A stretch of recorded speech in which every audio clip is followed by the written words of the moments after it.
Hello and welcome to Early Childhood Ireland's podcast, which features interviews and discussions on all issues relating to high quality in the early years and school age care sector. In our episodes, we have a range of speakers who are leaders in the areas that matter to Early Childhood Ireland members.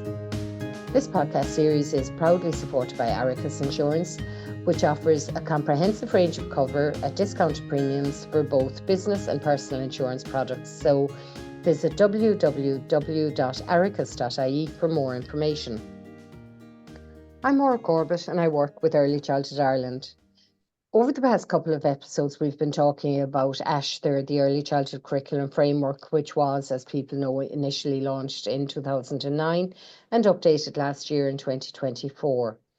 The update took place to reflect the myriad changes in the early years sector and in Irish society as a whole since 2009.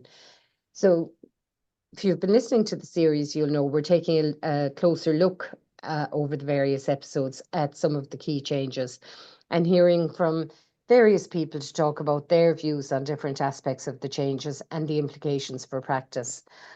I'm really pleased today to chat with Valerie Gaynor. Valerie was a provider rep on the Updating Aistear Development Group over the past few years, and she has extensive experience in practice as a manager of a big and busy setting in Dublin, which she'll be telling you more about as we chat through the update. Valerie, I'm really pleased that you were able to join us today. Thanks, Mara. It's lovely to talk to you again as well. As always, when we're talking about practice. Yes, and it's great to hear, about settings, about how, kind of what some of the current developments are, some of the current issues, and but I mentioned that you're manager of a big, busy setting in Dublin. Can you tell us a bit about, the setting that you manage, where you're located, community, private, sessional full day care, the numbers you're working with, and so on? Absolutely, Mara. I work for Creative Kids and we're a busy service in Dublin 12. We're co-located in a primary school, which is really good. It's really good for children and families, so it really serves the community very well. But we're a private setting, so the owner of the service, Broda, rents 4 rooms from the primary school, so they're big classrooms, and we also have 3 large outdoor areas as well. So we were very, very lucky with the amount of space that we have available to us. We have 4 preschool classes every day in the morning time, and all of the children are on the ECI scheme. So 3 of our rooms are part-time with children in those rooms. They stay till 2 o'clock, and we then have an afternoon class as well. And we have 12 children in our afternoon class on ECI, and they attend from 12 to 3. We also have a really busy school age service. So we open our doors at 7:30 every morning for breakfast for our school age children before they go to school. And then we collect them again in the afternoon, and we have those children here with us till 6 o'clock every day. So we've roughly about 200 families working with the service, maybe a little bit more. And yeah, it's really, really busy. So I suppose when we're dealing with that amount of children and their families, quality is really important, and consistent quality is really, really important. And we're the same as everybody else out there. Maura, we have the same struggles. We have, recruitment and retention issues are really, really challenging. And we do find it extremely difficult to recruit and retain educators, mainly due to pay rates and everything else. But we also find it really difficult to recruit educators under AIM contracts. We've got a lot of children in the service that present with additional needs. So I suppose, and that is the reality at the moment within early. Yeah. And like you say, I mean, quality is always important, whether you've 11 children in the setting, but obviously it's a more ongoing Yes, challenge to maintain that when you have staff absolutely. starting, leaving, some people with you probably for a long time, Yes, and at different stages, different philosophies. So a lot of juggling, I'd imagine, to keep all and you know of what that, it keep the is? quality high. with There all of is. that going on. And you know what I'll have to say is like, everybody brings something good to the table. And we have to look at like, we have some staff that are with us like 25 years and the staff that are with us 6 months. But, everybody, you have to focus in on your people's strengths and work with what your people can do really, really well. And then build and develop around where there might be gaps in knowledge or gaps in experience. And of course, we all build our experience in different ways, depending on what we have been exposed to previously and what we're having now. But it is a challenge. And I think sometimes I feel like I'm always starting at day one. I don't think we can ever get to a level where we're at the very top of the pyramid. I think we can develop our practice so far. And then what happens is we come back a few steps and we start again. And I suppose if I look at how we do this, I mean, one of the biggest key areas that I would use really is the Aistear Shooter Practice Guide as we currently have it. And we know it's an area that's kind of like, our pedagogical documentation at the moment is outstanding because we've put a lot of work into it over the last year. And I'm looking around the rooms and I'm going, oh my God, this is actually incredible. I can see the children's stories. I know what they're learning about. I can see their personalities, their different interests. I can see it's absolutely it's so heartwarming to look at when I walk into each room and it's different because every room is different. However, I'm kind of now looking at our environments and I'm going, oh, we really need to work on the environments. So you never actually get to that kind of plateau where you're kind of, okay, we've done it now. It never gets there. It's constant battle all of the time, as I'm sure you can imagine from visiting services yourself. Yeah, yeah. And bringing people who are in the sector a long time, who've built up loads of expertise and experience. Sometimes people feel, why do things always keep changing? And then, you have people who are maybe new graduates and have a lot of theoretical knowledge and need support to apply some of that in practice. It So it is. is, And, it's it, never, and it, you're never fully there. Yeah, it's a balancing scales all the time, isn't it it? is. Trying to It kind of, is. and also then taking on board people's ideas as well. And some people have the most amazing, incredible ideas. So it's hard work. Mm, No one yeah, ever said it was yeah. easy. But in the middle of all of that, you found time to take part in the updating of Aistear process. So, can you tell us a bit about that? Do you know what, What Maura? role your involvement took and your experience of it? Do you know how it was? I suppose for years I'm listening to educators and managers talking about this whole top-down approach in the service where in the sector where we're kind of constantly being given things to do and things are thrown at us and we've no choice in this. Well, I'd be very much of the opinion that, well, if you want to be a change maker, be part of the process and influence the changes that are going to be inflicted on you.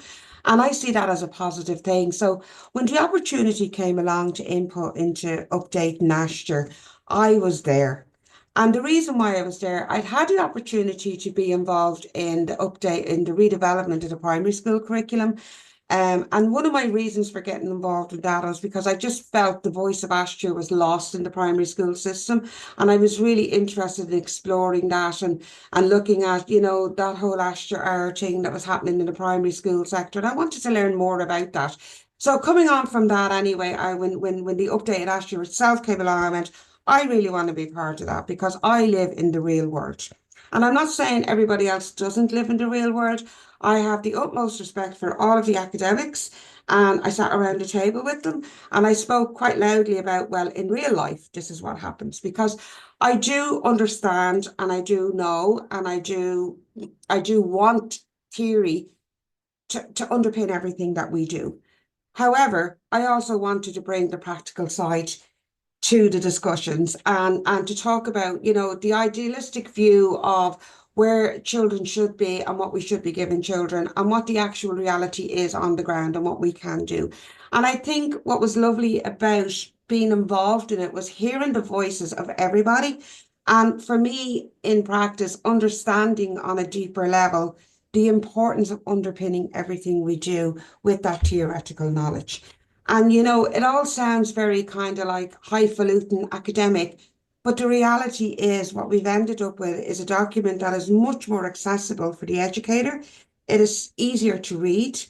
It's not as chunky as the original Aistear. And I think the language in it is much nicer. It's much easier to read and understand. And I think a lot of that is because we've already been working with Aistear and we're used to the language now as a sector. But I love how it's really been simplified, and it hasn't been dumbed down. I think what's happened is it's been simplified to pull out what's the most important areas for children in their learning and development. Yeah, I think you make such a good point. Research has to underpin what we do. That's what informs best practice. Best practice. That's how we develop it. But the theory has to be tempered by the reality of what it's like when somebody says on a Friday, by the way, I've been given 2 weeks notice and you have to find somebody else, or a new family move into the area and maybe a child has additional needs, or all those things. So I think that's what's really good, is that it is very much underpinned by research. And in a previous episode of the podcast, we talked, for example, about the research, the consultation with babies, toddlers, and young children. So the children's voice was evident in the update, and for me, that was really important. But harnessing the familiarity that people have with it and then simplifying it. And like we said in that previous episode, the number of principles have reduced, but in fact, some of the concepts in it are new, like, um, the agency of children and educators. There's more of a focus on sustainability and so on. So, in simplifying it, there were still, new concepts introduced and so on. So for you, Valerie, as an educator, as a manager of a very busy setting, what do you think for you were some of the key changes, and how have they maybe impacted your practice already, and how will they continue to do so as people get more familiar with the update? What I really love about it, first of all, is I love the actual visual appearance of the document. I'm one of the lucky ones now. In fairness, I actually have a real live copy, of the Astra document, and I've also printed parts of it and put it in the rooms. And we're I loving. think every setting got a copy, Yeah, I or think maybe I think about they're to get a still copy being anyway, rolled through out. CC Yeah, through yeah. CCCs. So And um we've downloaded the PDF and we've printed lots of different areas of it, and we love the imagery. It's much more, it's real. The guys, what the educators are saying, it's real. This is what real life looks like. But I love like the fact that the first key message really that you get from it is that agentic child and the agentic educator, those two messages together. And it really, really puts the voice of the child to the forefront. We're very strong in our setting here on child participation rights and children's rights. We're really, really strong on children having a say in everything that impacts on them in their everyday lives. And we try to drive that message home with our parents as well. And it's lovely now to see this written down and really being, it's been completely underpinned in Aistear. And it's like, yeah, children do have rights and they are a rights holder. And that the educators can now confidently say that in their everyday life. Whereas before, it kind of might have been, the few posters around the service talking about children's rights under the UNCRC and that. Whereas now our curriculum framework quite clearly identifies children as rights holders. The other side of that then obviously is the image of the educator as being agentic, and the respectful image of the educator in that person who understands the child that they're working with and can develop their learning based on that individual's child's interest with the knowledge of their family life.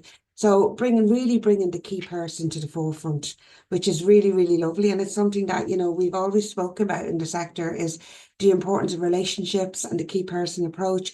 And Aistear is bringing it all together in a really nice way. The principles may have been shortened, but they're all still there. you know? Absolutely. So it's just not as wordy. I think we've just gotten better with the words. Mm. But everything there's nothing gone from the original Aistear. I think we've just enhanced it and we've brought it up to date with modern living, with children as digital learners, when we think about the 2009 version of Aistear, well, it wasn't until 2016 that we had to have our educators qualified to a level 5. So, the first version of Aistear wasn't recognising a qualified and educated workforce, whereas we have that now, and this brings to the forefront that whole agentic educator. But the other thing I really, really, really love about it is the whole idea of the slow pedagogy. I mean, ask anybody here in this service. I mean, Valerie's famous last words are slow it down. You're overthinking it. Just take one thing at a time. And, if I was to give you a big example, it's like, let's take Halloween. And I walk into the classroom and I'm looking at bats, I'm looking at ghosts, I'm looking at witches, I'm looking at pumpkins, I'm looking at orange, black, everything to do with Halloween. And I'm saying to the guys, I'm going, what's the interest in this room at the moment? And they're all going, Halloween. And I'm going, but like, what part of Halloween, And they're like, all of it. And I'm going, really? Is it really all of it? Or is that what we've brought to it, And they're kind of going, okay, well, let us think about this. And then we might see that, well, actually, this group are really interested in skeletons. And let's explore this and let's find out why they're interested in skeletons.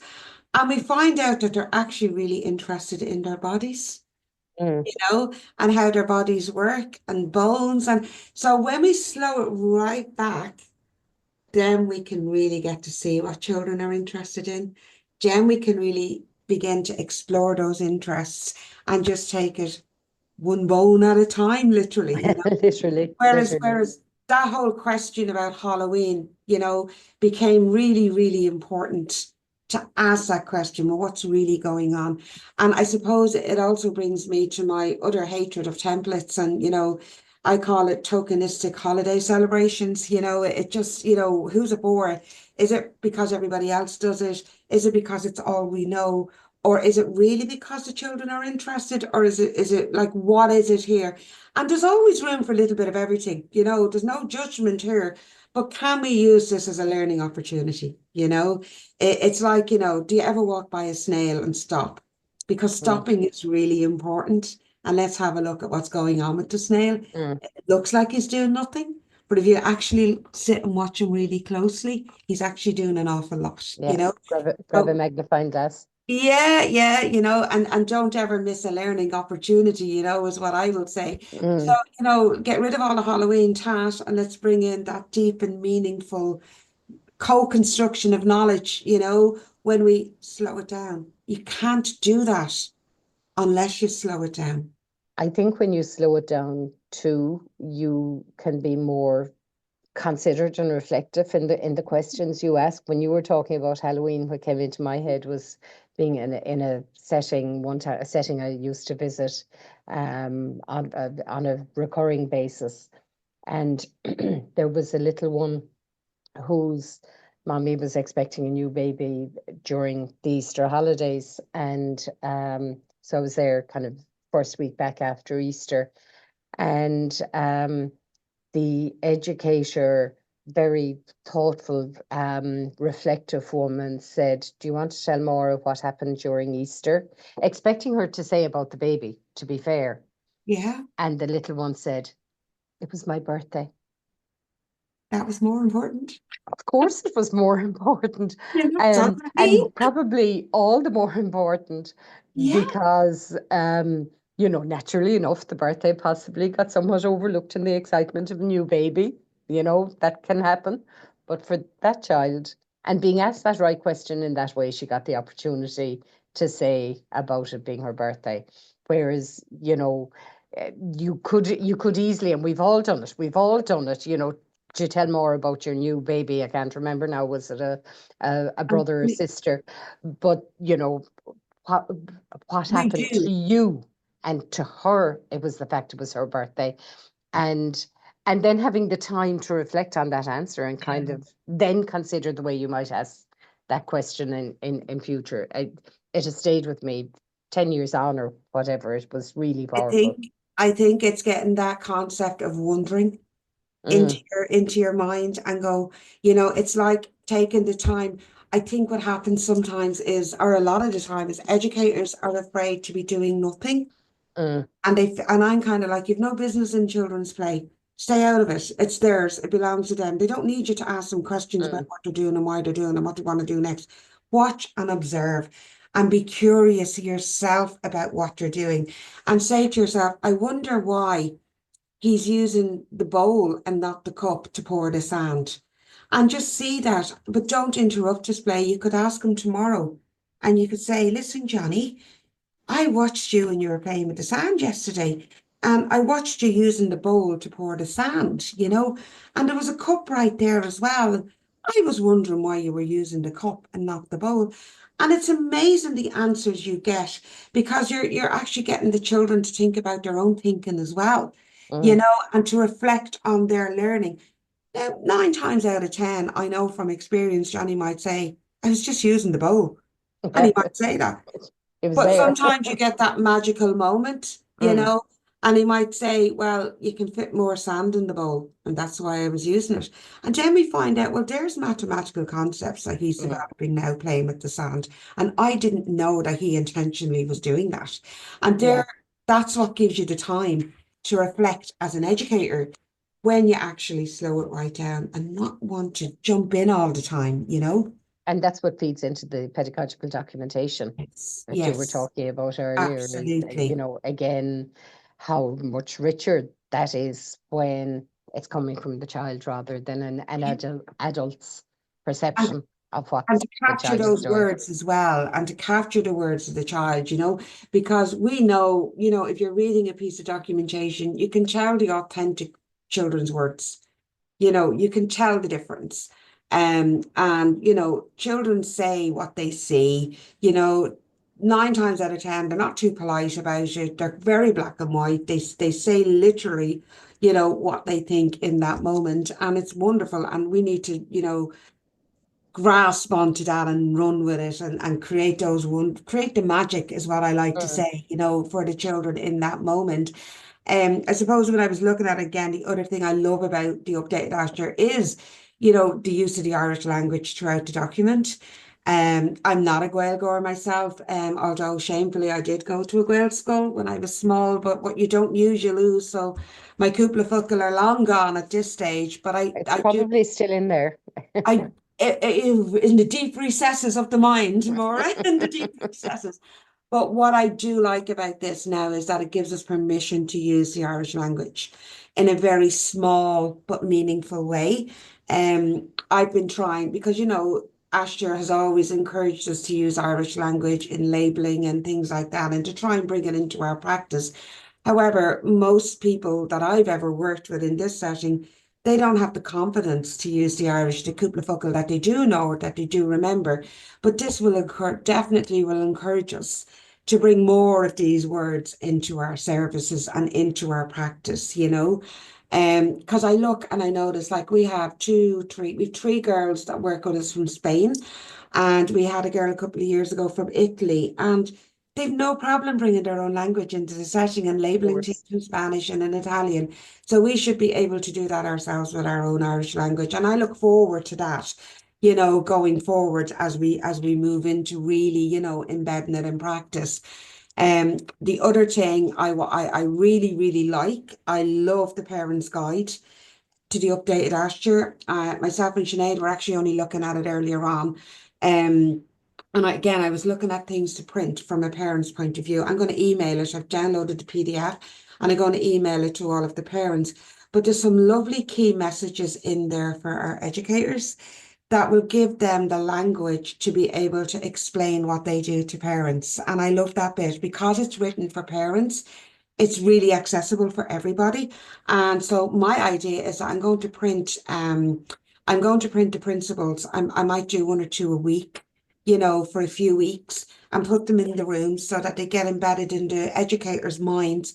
And that will give them the confidence then when talking with the parents to talk about the principles of Aistear, to talk about what the environments look like or what the environment, that it's not just the physical room, that it's the emotional environment as well. And, to be able to talk about that third teacher aspect of the environment, or to talk about relationships and how important relationships are, or parents and community. And I think, it's nice to be able to give the educators access to all of the resources that are there. Yeah, it's lovely. It's really Yeah, nice. it's a lovely piece of work, the parents' guide. I think it's you know, sometimes one of the things that you hear educators saying is that parents maybe don't understand the value of play. They understand and know and appreciate how important the first 1,000 days are, the first 6 years are. And, they may have a mistaken belief from stuff they've read or whatever that, you know, kind of academics from the start and that plays, they don't understand that play is a key way in which children learn, the key way in which children learn. And I think having the NCCA with a document like the Parents Guide gives great validation to the messages that we're trying to communicate every day. It really is, Mara, and particularly in my own setting where 35% of the children are coming from an ethnic background other than Irish. They're, Mm, and there's a lot of focus on academics where, early years learning is not really recognized as important, and where play is not recognized as being functional or that children are doing anything. They're just playing. I mean, how many mm, times do we hear that? And this document gives us an ideal opportunity to educate parents on the importance of play. I think we do have a role in that. I think we have mm, an obligation to educate parents in the importance of play. And following on from that, then that will hopefully help us to encourage parents for their children to not go to school at age 4, and that they do their second year in preschool, and that parents understand how that child will benefit from that. I mean, one of my famous lines is that, 5-year-olds do much better than 4-year-olds and junior infants, yeah, and that's it, yeah, black and white, mm, mm, yeah, academically, 5-year-olds do much better than 4-year-olds and junior yeah. infants. And that's a really strong line to give to a parent. It is, it is And we know that's true because we have reams and tons and tons and tons of tons research of research. Yeah, yeah, yeah, underpin that. And we also have the Growing Up in Ireland study as well that mm, we can refer parents to. But we need to be having those conversations with parents. We need to be having those professional conversations with parents. And we have this wonderful document to back us up. to back us up. And I suppose just before we wrap up, because I'm, really conscious of how busy your day is and the amount of time you've given up, I suppose just to say something, and it kind of ties in with the Parents Guide as well, the value of outdoor play. And, that there was always a focus on outdoor play in Ashton. But for me, it's one of the really welcome things is, the connection with nature, the connection to sustainability, and the value of play in those outdoor environments. And you know what I love, is that a lot of the imagery in the document is outdoors, Mm, outdoor learning. And I love that about it because it's so subtle. It just brings the outdoor learning into the forefront, yeah, doesn't it? yeah. Now I And, know you've been an advocate of outdoor play for a long time. It's not, it's not a change you're going to be bringing to your no, setting, and no, that it's been it's not. integral all along. But It again, it is. backs up those messages, doesn't it? It does, and it's integral to our practice. We do 50-50. Like, we're not an outdoor preschool, we're in the city. But we're very privileged because we've access to loads of outdoor space in the city, and it's green space, which is wonderful. And we have 2 outdoor classrooms, and, we really see the benefit of those outdoor classrooms, And we have a lot of our families, not a lot, we have a significant number of families who are living in homeless accommodation. And that homeless accommodation is hotel rooms where you might have 8 members of the one family living over 2 rooms. And we know what that does. We can see there's research coming out now on the impact of that on child development. Mm, In that situation, these children are coming into our service and they're stir crazy. You can see the cabin fever, for want of a better word, And this is when these children, we see the difference it makes when they're outside. The learning that happens, the calmness that comes over these children when they have room to move, when they have room to be with nature, even if it's just nature walks locally. It's so important. And Aistear is really showing us this in the forefront that, everything that happens in the classroom can be replicated in the outdoors and vice versa. So, bring the Play-Doh outside, lads. Yeah, It's yeah, amazing, because all of a sudden you see the creations that are made of the Play-Doh with stones, with leaves, with grass. And mm, these wonderful creations are the creativity that develops when you bring the Play-Doh into the outdoor area is incredible. The same as bringing the paint and the easels and everything. Bring it yeah. all outdoors because I tell you, it does great for everybody's headspace. It's really good for our mental health and well-being So good, because, when we need to calm down and we're getting overwhelmed, we go for a walk. We go into the outdoors. Sure, we can learn. especially in nature. Absolutely, absolutely. Yeah. Valerie, thank you so much. Really, really enjoyed that. I think we could have kept I'll talk talking, all but day, Maura, couldn't you? talk Yeah. all What's day. next? What's But the next subject in the topic? but Yeah. I We could do all the really principles. really appreciate the time you've taken. So No thank you problem very at much all. for It's lovely coming to on the chat to you, podcast. Maura. It's lovely to chat. And thank you for listening to this episode of Early Childhood Ireland's podcast, which is proudly supported by Aracus Insurance. If you enjoyed it, please subscribe and spread the word to your friends and colleagues, and stay tuned for our next